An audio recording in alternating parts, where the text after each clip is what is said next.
Artıq biz bu dərsdə sizinlə vizualların yaradılması, dashboardda hansı vizuallardan istifadə olunur, bu haqqda danışacağıq.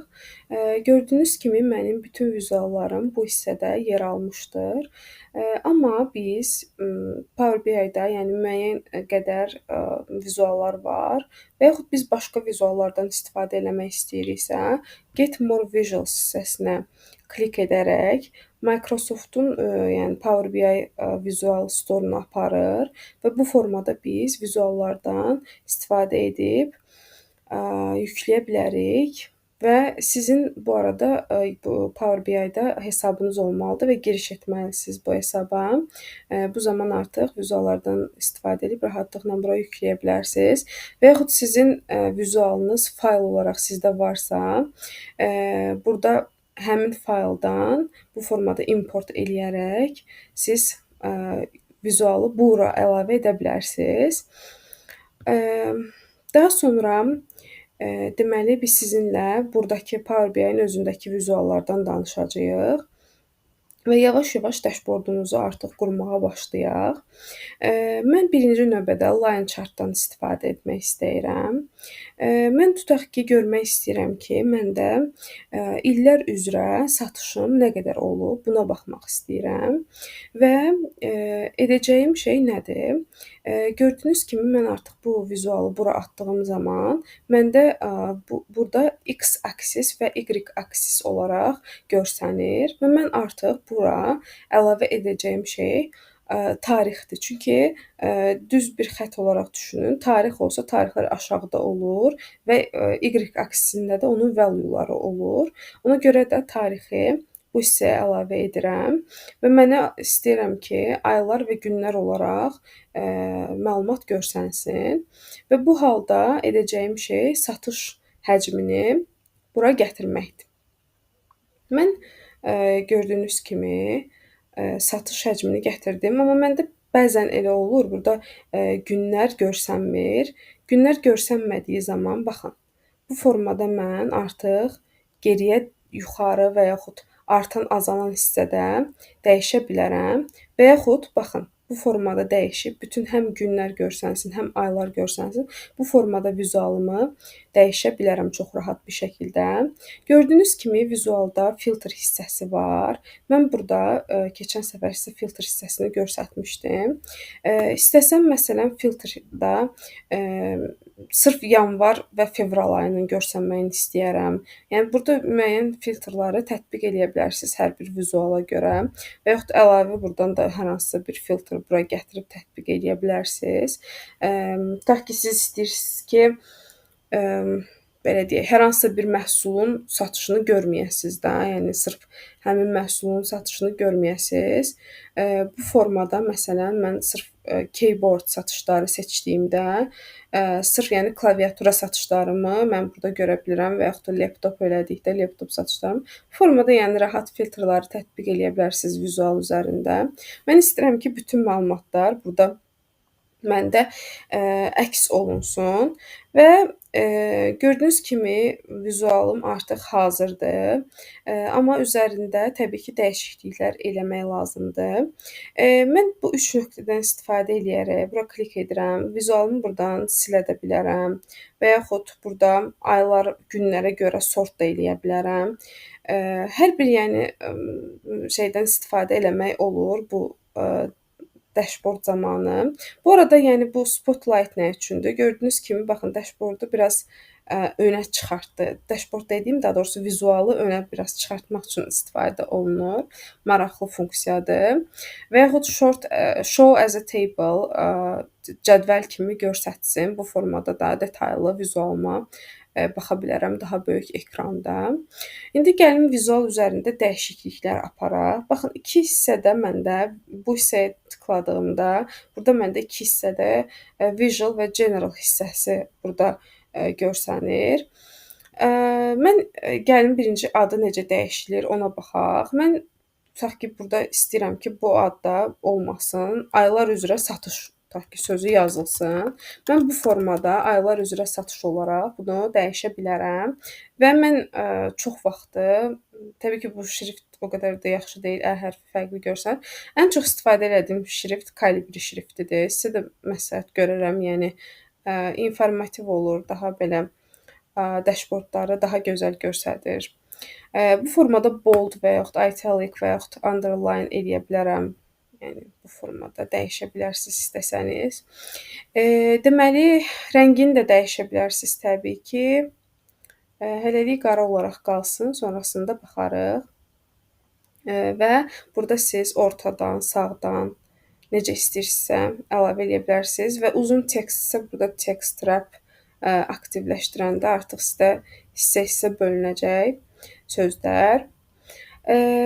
Bu formada adı dəyişdi. Deməli, sonrasında mən gəlirəm visual hissəsinə. Visual hissəsinə gəldikdə mən görürəm ki, məndə burada day sözü görsənir. Bu day zaten baxan adam bilir ki, bu daydir də, yəni burada olmasının nə mənası var? Bu zaman mən bunu necə qaldırıram? X aksis hissəsində, baxın, X aksis hissəsinə girmişəm və mən burada title-ı silirəm. Baxın, gördünüz, day sözü artıq silinmiş oldu. Və mən burada da yenidən Calibri şriftimi seçirəm. Və bu formada gördüyünüz kimi rəqəmlər Calibri şrifti ilə görsəndi. Və istəsəm bunu bold da eləyə bilərəm. Yəni bu formada dəyişikliklər aparmaq mövcuddur, olur. Və Y aksisində də eyni şəkildə bu hissəni silmək istəyirəm. Necə silərəm? Gəlirəm Y aksisinin içinə və title-ı yenidən off eləyirəm. Və Y aksisində də value-ları Calibriyə dəyişirəm. Niyə bunları eləyirəm əslində? Yəni bunu eləməyə də bilərəm. Vizualım daha səliqəli görsənsin, hər biri eyni şriftdə olsun, hərəsi bir-birindən fərqli olmasın deyə, yəni bu dəyişiklikləri eləyə bilərsiniz. Sonrasında deməli mən istəyirəm ki, tutaq ki, belə baxanda yox da, istəyirəm ki, burada artıq hərəsinin üzərində rəqəmlər əks olunsun. Bu zaman data labels'dan istifadə eləyəcəm və gördüyünüz kimi avtomatik olaraq məndə satış rəqəmləri görsənir və həqiqətən də $8613, yəni 8.6K satışım olmuşdur. Və data labels'dan deməli, burada da eyni şəkildə value-ların şriftini çox rahatlıqla dəyişə bilərəm. Yəni bunu yoldaşlar əzbər təbii ki eləmirsiniz. Siz burada artıq dashboard yaradarkən, yəni bu sizin zövqünüzdən asılı olan bir şeydir. Yəni təbii ki dashboardunuz oxunaqlı olmalıdır. Əsas olan sizin verdiyiniz vizualın, qoyduğunuz vizualın informativ olmasıdır. Yəni sizə hər hansısa bir məlumatı ötürməlidir. Ona görə də yəni bu hissələr yəni dediyim kimi də sizin zövqünüzdən asılı olan bir şeydir. Siz biraz üzərində işləməlisiniz, baxmalısınız ki, nəyə əks olunur. Yəni çox belə həddindən artıq açığı üzərində qalmağı düşünmürəm buralarda. Başqa əlavə bir-iki şey də göstərdim sizə. Deməli, burada effekt hissəsi var. Effektdə mən istəsəm burada background-u bu formada dəyişə bilərəm və yaxud burada transparency-ni artırıb, baxın, bu formada dəyişikliklərimi eləyə bilərəm. Mən burada olduğu kimi ağ formada xoşladığım üçün ağ formada da saxlayacağam. Və yaxud baxın, gördüyünüz kimi mənim vizualımda heç bir border yoxdur da, düzdür? Mən bu borderı da əlavə eləyə bilərəm. Qırağında, yəni çərçivəyə sala bilərəm. Bunu da yenidən effekt hissəsinə gəlirəm və bu formada 10 elədiyim zaman gördüyünüz kimi məndə artıq border yarandı və mən bu borderı rəngini də dəyişə bilərəm. Tutaq ki, sarı rəngdə eləyə bilərəm. Gördüyünüz kimi artıq dəyişir və yaxud künclərini daha yuvarlaq formada eləyə bilərəm. Baxın, gördüyünüz kimi küncləri artıq yuvarlaq formada oldu. Və yenidən qayıtdığımda həmin hissəyə istəmirəm visual borderim olsun. Ona görə də bunu silirəm. Və shadow effekti spotlight-a oxşayır. Outside eləyə bilərəm, inside, içəriyə doğru eləyə bilərəm. Daha önə çıxartsın bu vizualı. Yəni bu formada shadow effektindən də istifadə eləyə bilərsiniz. Digərlərinə də artıq özünüz diqqətlə, yəni baxarsınız. Bir də burada properties-dən danışım. Məsələn, siz vizualı bu formada da çəkərək böyüdə bilərsiniz və yaxud da properties-də də burada məsələn 450 eləyib məsələn bu formada. Bir dəqiqə 450 elədiyimizdə baxın deyir ki 441-dən az olmalıdır. Çünki width-ə görə ölçür, ona görə də formada bizə verir. Buradan da enini artıra bilərik həmin vizualın. Yəni müəyyən şeyləri əhatə elədiyimi düşünürəm və artıq bir vizualımız hazırdır. Keçid alaq pie chart-a. Pie chart-dan biraz danışaq. Pie chart-la yoldaşlar donut chart eyni bir şeydir. Yəni nəyi ifadə eləyir, bunu sizə göstərim. Tutaq ki, siz kateqoriyalar üzrə hər hansısa bir məhsulu görmək istəyirsiniz, hər hansısa bir məhsul kateqoriyalar üzrə satışına baxmaq istəyirsiniz. Bu zaman biz kateqoriyalarımızı legend hissəsinə artıq atırıq və biz nəyi göstərmək istəyirik? Biz value qoymalıyıq ki, bura tutaq ki, satışı mən görmək istəyirəm ki, kateqoriyalar üzrə mənim satışım görsənsin. Bu formada mən artıq vizualımı hazırlaya bilərəm və gördüyünüz kimi bizim pie chartımız yaranmış oldu və bu hissədə title-ı yığışdırıram və gəlirəm legend hissəsinə. Legend hissəsi bildiyiniz kimi buradır və mən bunu aşağıdan da eləyə bilərəm. Aşağıda ortada görsənsin və yaxud sağda görsənsin. Deməli, sağda və belə deyək, bu formada eləyək, center right bu formada qalsın, sağda və mərkəzdə. Və bunların tekstlərini də kalibriyə dəyişib eyni şriftdə gətirə bilərəm bu formada. Bütün yəni dəyişiklikləri belə deyək, apara bilərsiniz. Və detail labels-da burada bunlardan söhbət gedir. Burada outside-dır, çöldədir. Mən inside eləyib içəri də gətirə bilərəm. Və yaxud mən istəyirəm ki, sadəcə burada faiz olaraq görsənsin. Percent of total eləyə bilərəm və yaxud value olaraq görsənsin. Hər bir şey eləyə bilərsiniz də, yəni outside olsun. Tutaq ki, outside formada görsəndi və burada da həmin o value-ların şriftini bu formada gəlin dəyişək.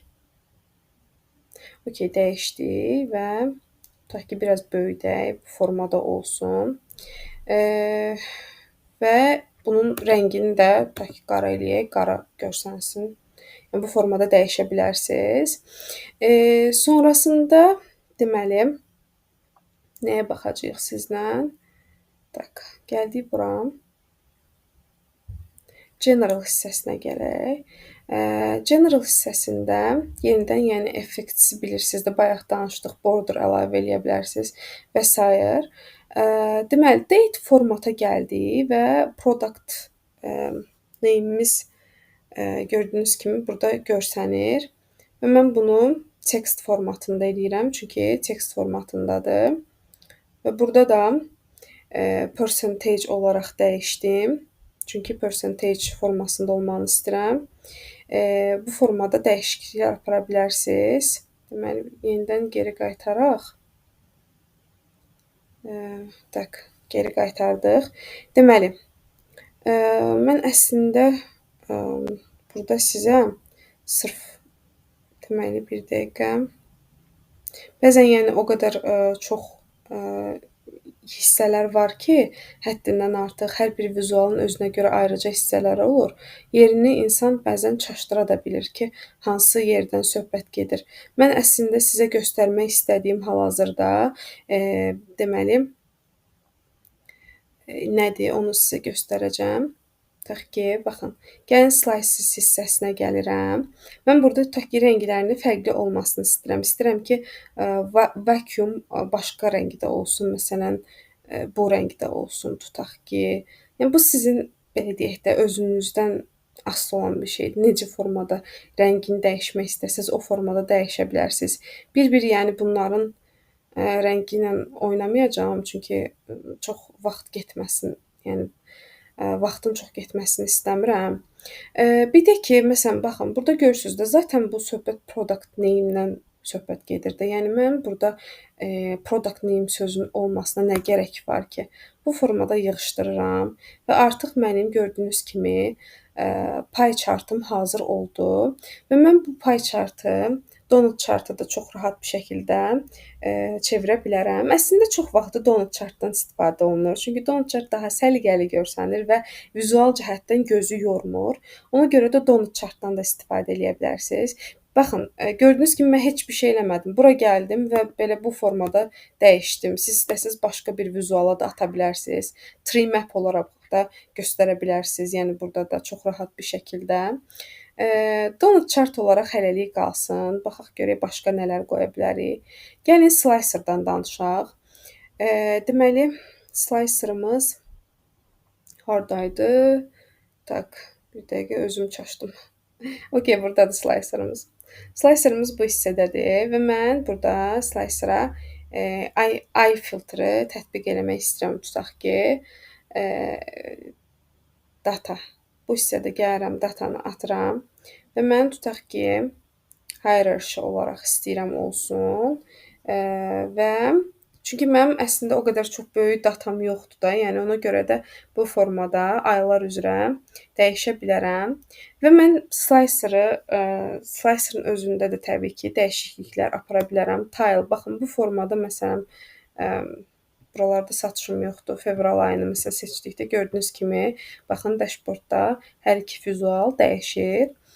Və yaxud da drop down eləyə bilərəm. Baxın, çox vaxt bunu istifadə eləyirlər, çünki bu dashboardun özündə yeri çox tutmur. Mənim də sevdiyim, yəni budur, ən çox bəyəndiyim budur.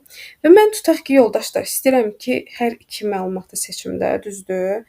Mən bu zaman kontrolu vurmaqla, kontrol basılı şəkildə fevral ayını seçdikdə, baxın, hər iki ayı və yaxud mart ayında seçdikdə hər 3 ayı burada əks elətdirə bilərəm və yaxud da burada clear eləyib bu filtri yığışdıra bilərəm çox rahat bir şəkildə.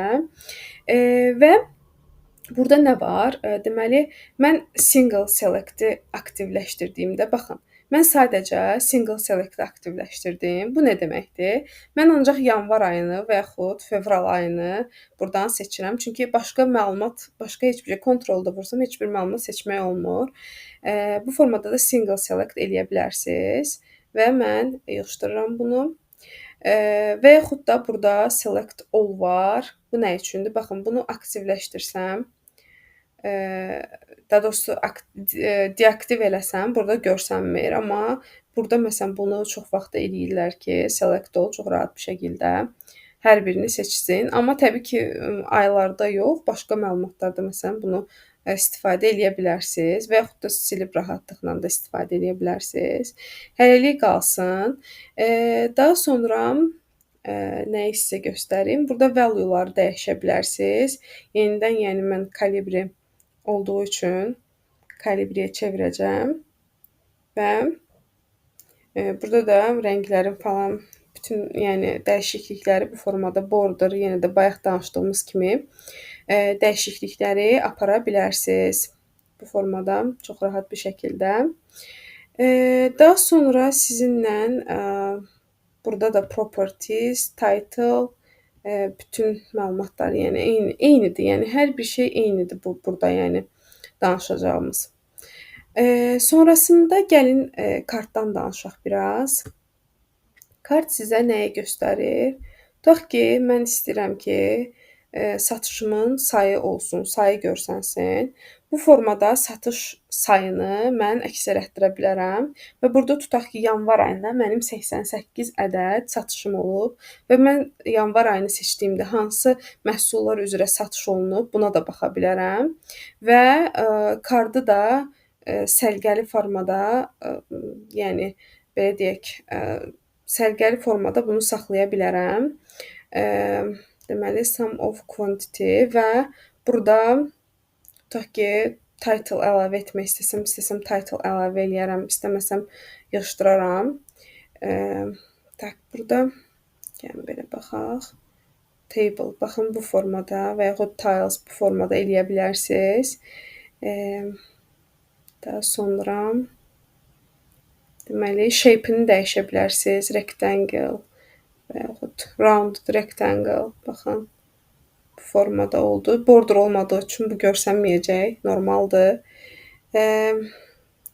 Yəni bu formada kart üzərində işləyə bilərsiniz. Yəni mən istəsəm lap bunu tutaq ki, copy eləyib, copy visual və burada da gəlib Ctrl V eləyib və yaxud da baxın yoldaşlar, burada paste işarəsi var. Paste olaraq da bura əlavə eləyə bilərəm və burada gətirib bu səfər satışımı gətirə bilərəm. Məsələn, total amount tutaq ki, belə görsənsin. Burada quantity-ni yığışdıram və artıq total amount-um bu formada görsənməyə başladı. Bunların üzərində çox yəni qalmayacağam. Kartı da anladığımıza görə keçid alaq digər cədvəllərə, digər daha doğrusu vizuallara. Bu formada mənim table cədvəlim var. Baxın, bu formada mən istəsəm cədvəl formasında da hər hansısa bir məlumatı əks elətdirə bilərəm. Tutaq ki, mən istəyirəm ki, product name olsun sütunlar üzrə. Product name oldu və tutaq ki, istəyirəm ki, mən product ID-ni atmışam bir dəqiqə. Product name oldu və tutaq ki, formada bura əlavə elədim. Baxın, görürsüz? Məndə artıq sütunlar kimi hər bir product üzrə satışlarımın tutarı görsənir və yaxud da burada table şəklində də bu formada eləyib, table şəklində də baxa bilərsiniz. Eyni bir şeydir və bu zaman artıq sətirlər əlavə olunur və sütunlar əlavə olunur. Amma bayaqkının fərqi o idi ki, burada təkcə kolumlardan ibarət idi. Adına da baxaq. Baxın, bu table-dır, bu isə matrix-dir. Yəni aradakı fərqləri bilmək üçün istifadə olunur. Bir də yoldaşlar, gəlin sizə bu gauge-dan danışaq. Tutaq ki, pardon, bu bir dəqiqə arxaya qaydaq. Yenidən qayıdıram. Okay, bunun üzərində oldu, pardon. Okay, gauge tutaq ki, əlavə eləyək bura. Gauge əlavə elədiyim zaman mən burada nəyi əslində sizə göstərmək istəyirəm? Bu gauge nə üçün istifadə olunur? Tutaq ki, mən bura value əlavə elədim. Sizin tutaq ki, hədəfiniz 205.000-i tamamlamaqdır. Bu sizə göstərir ki, siz 205.000-in nə qədər hissəsini artıq tamamlamısınız və burada da minimum value və maksimum value-nu bu şəkildə buradan əlavə eləyib dəyişə bilərsiniz və yaxud target value-muz nə qədərdir, buradan əlavə eləyə bilərsiniz hər hansısa bir value-nu çox rahat bir şəkildə. Sonrasında burada da gauge-un özündə dəyişikliklər eləmək olur. Baxın, burada görürsünüz, bu formada da istəsəm mən dəyişə bilərəm və yaxud targeti burada istəyirəm ki, məsələn, olsun 300. Baxın, targetim burada 300 görsəndi və yaxud maksimum istəyirəm ki, olsun məndə 300. Tutaq ki, baxın, gördüyünüz kimi 300 elə 300 özünə də gəldi, çatdı targetim. Bu formada yəni dəyişikliklər eləyə bilərsiniz çox rahat bir şəkildə. Gauge-un içində. Bunu da əhatələdik. Başqa, yəni digər vizuallar, yəni map əlavə eləyə bilərsiniz, şəhərlər üzrə satış əlavə eləyə bilərsiniz. Yəni hər bir məlumatı burada çox rahat bir şəkildə gətirə bilərsiniz. Tutaq ki, mən ikinci səhifəyə keçid alıram. Yəni bu hər hansısa bir təbii ki, dashboard yəni deyil. Yəni mən sadəcə sizə izah eləmək üçün bu formada qurdum. Biraz səliqəsiz alına bilər. Aria chartımız var. Tutaq ki, bizdə məsələn olsun nə deyək? Tutaq ki, illər olsun və burada ayı gətirirəm bura və mən istəyirəm ki, burada məndə satış həcmi, bir dəqiqə. Tutaq ki, istəyirəm ki, satış həcmi görsənsin məndə. Mən bu formada eləyə bilərəm və yaxud da mən istəyirəm ki, məndə say quantity görsənsin. Bu formada dəyişikliklərimi apara bilərəm çox rahat bir şəkildə. və bu elə də informativ olmadı təbii ki. Mən bura secondary access-ə atmalıyam çünki, burada aradakı fərqi bu formada görə bilərəm. Burada mənim satış həcmim görsənir, gördüyünüz kimi və burada da, say, artıq görsənir çox rahat bir şəkildə. Bu məlumatları da Aria Chart vasitəsilə əldə eləyə bilərsiniz. Daha çox kateqoriya üzrə olsa daha yaxşı olar. Aria Chartda hər hansı bir kateqoriya əlavə eləsəniz daha yaxşı olar. Mən hələlik heç nə əlavə etmirəm.